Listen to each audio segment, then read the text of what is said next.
Hello guys, and we're here today with another very interesting deck profile. We're here today with some more Felgran, more new dragons pretty much.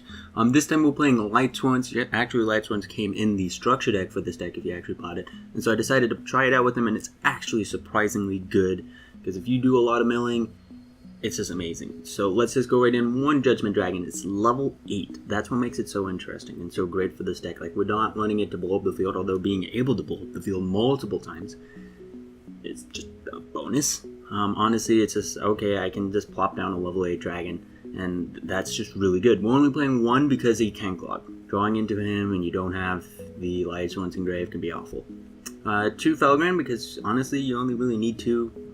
You want to have 2 so that way you see it when you mill it. You want to be able to mill it quickly so that way every time you mill Archbrave, you have something to target. So these are our dragons that we can target. Judgment Dragon, unfortunately, you cannot special them out with Archbrave or with Gospel Revival. But Felgran and this guy, aforementioned Goliath, you can. So we have 3 dragon monsters that are our targets. Anyway, so Amorphich Goliath, he's honestly something that's great in this deck. Because this deck isn't actually super fast, super consistent. Like, unless you open up perfectly, like, multiple solar recharge, you just mill and mill and mill and, like, charge the Light Brigade for days. This guy just helps out a lot, because if you mill him, you summon him out during your opponent's standby phase with Archbrave, and he just says no using extra deck. And it's just so great. Just really strong monster that can help slow the game down and then give you that extra turn, which can just really mess with a lot of other decks. Blue Eyes, Pendulums, it could even mess with Cosmos maybe, but not really. And so honestly, it's just really nice overall, just to have this monster that locks down the extra deck. And then we have Archbrave Dragon. He's our main summoner. You mill him, and he can activate his effect to summon more than once. So if you mill all 3 and you have all of these 3 monsters in your grave, you can summon out all 3 of these monsters. Or if you mill all 3 and you summon out 1, and he gets striked, whether Archbrave Dragon's effect gets negated or Felgran's effect gets negated, you can use the other ones and summon out that same monster. So it's just overall really nice. And if you use Call the Haunted on him, he'll banish all of your opponent's face-up spell and trap cards, which is great against Monarchs, great against Pendulums, and it's even good against Cosmos. And then, so that is it pretty much for our dragons. For our Lightsworn engine, we have 2 Wolf, 2 Gareth, because Gareth is just amazing. Like, if you can make Minerva and then summon out Gareth as well, it's just too good. 3 Raiden, because of course he mills 4, and 1 Lila, because it's just great to have a monster that can pop aggro, because we don't run White Spirit, Dragon of White Spirit, or whatever you call it, that one Blue Eyes monster. I kind of been thinking about running him because he can just banish back row, but unfortunately we don't. So, and then 3 Lumina, of course, because she just is our monster reborn pretty much. And that is it for our Lightsworn engine. You just mill, hopefully you mill a wolf, or you get instant fusion or something, and you can summon out Minerva.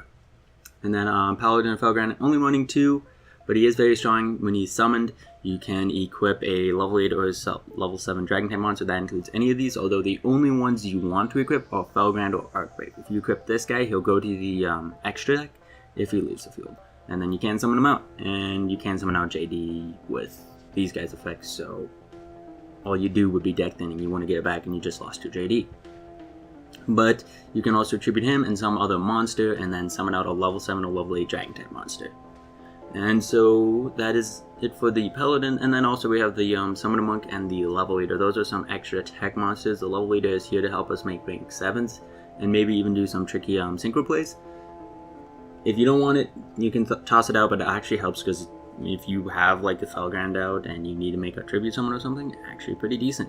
And then Summoner Monk, he can combo well with Paladin, because he gets you that monster that you can tribute, so that way you can summon out one of these. Or you can summon out Raiden and either go for a level 8 synchro or go for a Minerva play and then mill 5 cards. And maybe even draw another 3, depending on how lucky you are. And so yeah, that's it for our monsters. For our spell cards, we're running 3 Solar Recharge and then 2 Charge of the Light Brigade, so that way we have some draw power in this deck. 1 Instant Fusion, probably gonna mill it, but if you don't, it's really nice overall. Of course, it summons out Norden. 3 Monster Reborn, not an awful thing to mill, because it will protect your Dragon type monsters, and that's just great.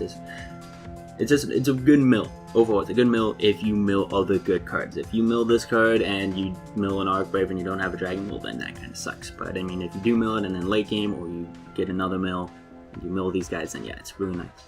but it's also really nice to have because it helps you special summon out your dragon type monsters. One Rhoda, so that way we can either get Paladin or Raiden, and then one Soul Charge, which just makes fields that are so crazy. It's just amazing what I've done with Soul Charge. Like, there are some really stupid combos. Reasoning, I like Reasoning in this deck because, one, if you see Wolf, it won't summon out Wolf. Well, Reasoning won't summon out Wolf, but Wolf will summon himself out through his own effect. So it helps you get to your Wolves, which is honestly really great. And it can help you get to your Dragons, because more than likely people are going to call 4, 8, or 3, because they think you're playing, Cosmos. And if they do know what you're playing, then they're going to probably either call 3 or 4, and then it's just like, okay, I get to summon out a Dragon type monster, unless you do get unlucky and you hit the Raiden or you hit the Lumina, or they call the 8 and you hit a Felgrant. But no, it's not for that, it's just for more milling and getting more cards into your graveyard overall. If you get to summon out a monster, it's just great. Foolish Barrier, it allows us to send Archgrave, to set up Archgrave or set up a Felgrant or pretty much whatever. It also allows us to summon out Wolf, so if you open up with Foolish and any other level 4 monster, it's really great, because then you can make Minerva. And then one Twin Twister probably should be running more, but if I did, it would clog the mills, and you want to have good mills. And so, but it is very great, just being able to ditch a card, so if you didn't mill your Archgraves, or you have a dragon in your hand, and it's just overall really great just to have this card and just be able to get rid of 2 back row. And then 3, Call the Haunted. If you don't see your Soul Charge, hopefully you see this card, because this card is honestly pretty nice, just being able to summon this card out and use this card during your opponent's turn, summon out Felgrand and banish a card, or summon out Goliath and say no extract, or summon out Archgrave and say your opponent can't special, or no, banish all face-up spawn trap cards. I don't know where I got that special summon from. Is honestly pretty great. And of course, special summoning out just different monsters is nice as well. Summoning out a Lumina, summoning out a Raiden is really nice. And if they were to use MST on it, or Twin Twist, or whatever, you can always summon out Archgrave and then get Archgrave's effect in your standby phase, assuming you have a dragon. And if they try to get rid of your dragon type monster because of Twin Twister or MST, you can chain, well, you can't chain, but you can use Gospel Revival to protect your monster. So if you summon out Felgrand, and then you banish a monster, and then they make Castiel bounce away this card, you can use Gospel Revival and say, nope, my monster's just going to stay on the field. And that's really great, because now he's not attached to Call of the Haunted. And so that is it for the main deck. Onto the extra deck, so let's start with our XYZs. 2 Minerva, and then 1 Queen Dragon Jin. I really like Queen Dragon Jin, because if it's late game, and you get Nord in late game, or you can make a ring for late game, or you've already used Minerva's effect and you can make another one, whatever the case. It's just great to have a monster that can just summon out a level 7 or 8 dragon type monster, which can help make a rank 8 or rank 7 place. Speaking of rank 7s, this is the only rank 7 Big Eye, and he is really great. He's great because Archgrave gets his effect if he's detached from as X-Racing material. If he's sent to the graveyard, that is any way he gets his effect. So Big Eye, just detach him.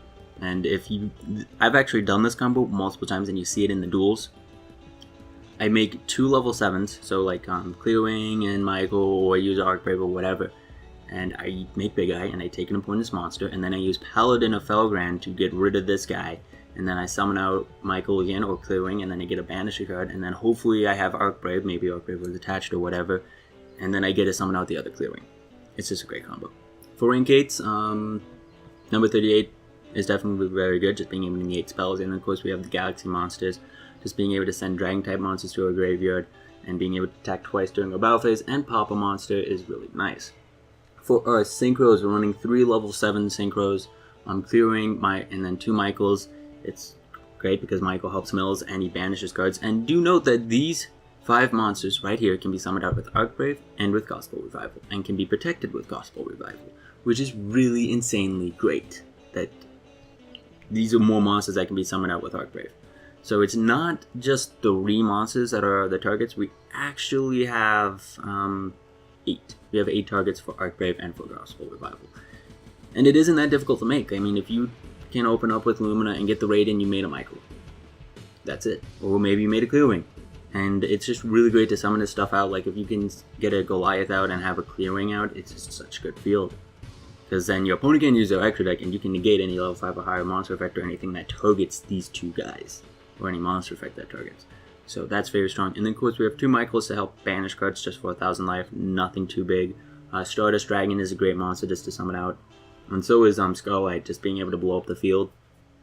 Being a 3000 beater, so there's just so many good monsters. Unfortunately, we can't summon out Trishula using any of our cards, but he is nonetheless a good card. He is a little bit more difficult to make. You'll probably need a level leader, or you need some type of combo. I don't know. I think the only way to make him is with level leader. But he's nonetheless is a really useful card, and just being able to banish stuff, even if you don't make him all that often, he is worth it. And then of course the one young Morden, just being able to allow you to do ridiculous plays for days. But that is it for this deck profile. This deck is insanely good. As far as consistency goes, I've had a lot of bad duels, but I've also had a lot of good duels as well in this deck. If the ban list comes around and a lot of the meta just gets hit and isn't as good, this deck could be competitive. The only thing is though is that Minerva is a YCS prize card, and I understand that. So maybe Dante might be your fix, but definitely Dante does not compare to Minerva. Yeah, we just kind of have to wait for Minerva to get reprinted and for her to become an actual card. Or get lucky and win 2 YCS prize cards, or buy them, I don't know, just somehow get Minerva and you will actually dominate. Because this deck is insanely fun to play. So I hope you guys enjoyed this deck profile. Don't forget to leave a like, comment, and subscribe. See you guys later. Bye.